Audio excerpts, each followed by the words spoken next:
Employees in the city of Huntingburg may soon see a change in how they are given pay raises. What the city council proposed at last night's meeting, plus a busy night in high school football. Kurt has that coming up later in sports. And Kevin Manley talks about this year's first ever Ferdinand Folkfest Fondue on Inform. All of that and much more is up next here on 18 WJTS News.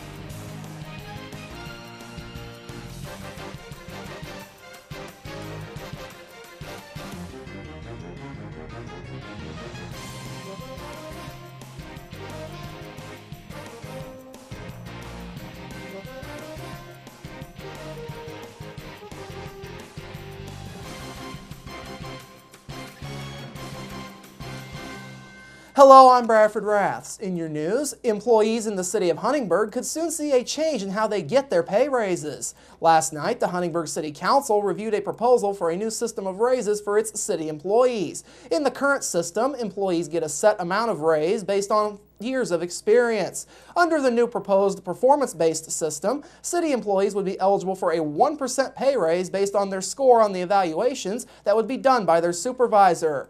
There would be leeway for that raise to be more than 1%, up to the cap rate, which the proposal sets at 2%. There would also be leeway for no raise to be given should performance scores not meet the standards. All raises would be reviewed by Huntingburg Mayor Denny Spenner and the city's Human Resources Department before being approved. Spenner says the proposal will be a good thing for city employees. For our employees, I want to say this is, I think, an opportunity for them to have a little bit of control over their own pay. If they are performing at a high level, they can have that quantified and shown in their report and qualify for a raise above a standard raise. And I think the vast majority of our employees will have no problem reaching the standard raise, and I think we'll have a significant number of employees who will qualify for the higher raise as well. Spenner says all city supervisors would receive training on the performance evaluations should they be implemented. Employees would retain the right to ask for another performance review after 180 days if they think they are doing better work. However, supervisors would also have the leeway to request a review if they feel that the quality of an employee's work has worsened over time rather than improved. The proposal will go before the council in ordinance form at a future meeting. Also last night, the council approved the signing of the contract for the $40,000 planning grant that the city received earlier this week from the Indiana Office of Community and Rural Affairs, or OCRA. The grant will be applied towards studying the area of the city between Jackson and Geiger Streets, stretching between 1st and 6th Streets. Spenner says the signing of the contract with the state is a key step. He also says the ball is in the state's court for the foreseeable future. With that signature, now will go back to the state of Indiana, and upon their approval, then the funds will be dispersed. Once those funds are issued, then we will be able to contract with a firm that has been interviewed to present the plan. And once that contract is signed, then we'll begin the actual work on developing the plan, which will include a number of public opportunities to receive comment on that.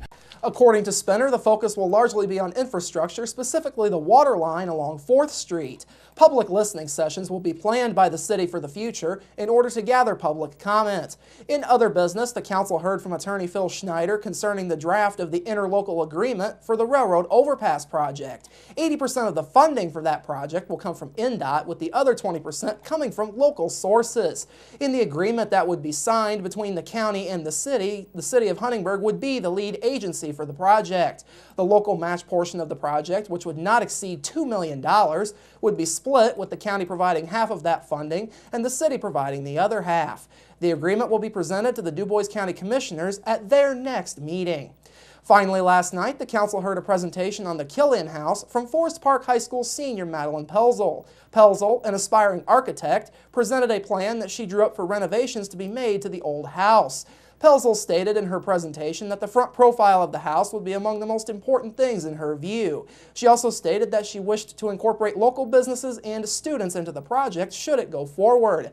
Pelzel's project was done outside of classwork, and she is hoping to be able to work with students at Southridge High School through the newly formed Learning Experience in Applied Fields, or LEAF program, which is set to be launched on September 29th at the CTIM building on the Vincennes University Jasper campus. Pelzel has spent some time in recent months studying architecture through courses at the University of Cincinnati, as well as at the University of Texas.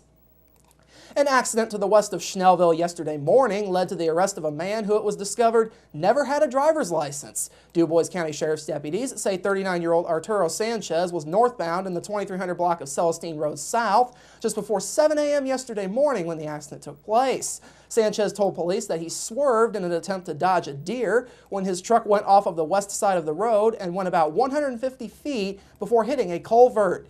During the crash investigation, it was discovered that Sanchez had never had a driver's license. He was lodged in the DuBois County Security Center on charges for driving while never having been licensed. Sanchez's truck suffered between $5,000 and $10,000 worth of damages.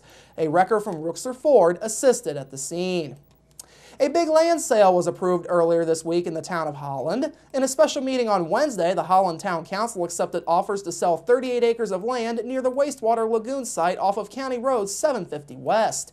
3 bids have been opened and a decision tabled last week.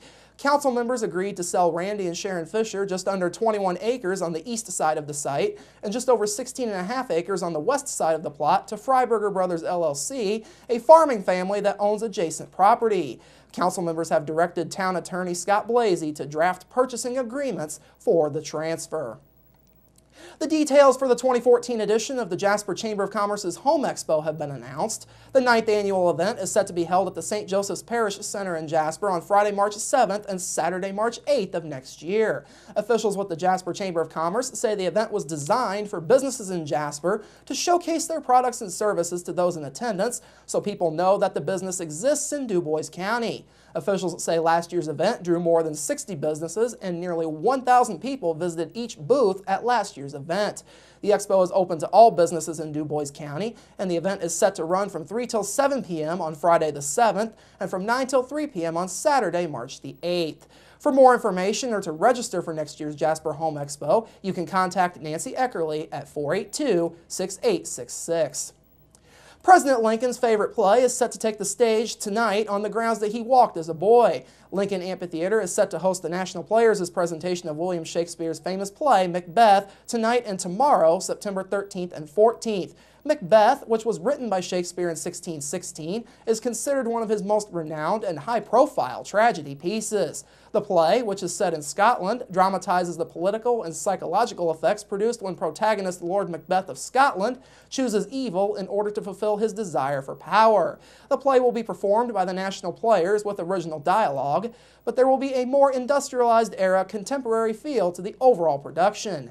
Founded in 1949 by Father Gilbert Hartke, a prominent arts and education educator at Catholic University of America, National Players is the longest-running touring company in the United States. They have performed in the East Wing of the White House, in Europe, Asia, and the Middle East, as well as across 40 different states. More than 2.5 million people have attended plays put on by the National Players touring group. Ticket prices for the event will be $19 for adults, $16 for seniors age 55 and up, as well as for students between the ages of 7 and 21 and military, and $6 for children age 6 and under. Finally this evening, a busy weekend across DuBois County as several church picnics and other events are set to take place. The inaugural Hispanic Festival in Huntingburg, the Schnellville Hometown Fest, and the St. Mary's Church Picnic are just a few in a line of several events that are set to take place across the viewing area this weekend. The Hispanic Festival is underway this evening and runs through tomorrow evening with food, presentations, and musical performances highlighting the weekend. The St. Mary's Church Picnic gets underway on Sunday at 10:30 a.m. and will be highlighted by chicken and roast beef dinners, as well as a performance by Danielle Ware. The Schnellville Hometown Fest will run tomorrow through Sunday and will feature a barbecue contest, cornhole tourney, and live entertainment from Daniel Epperson, as well as the Boogie Tunes.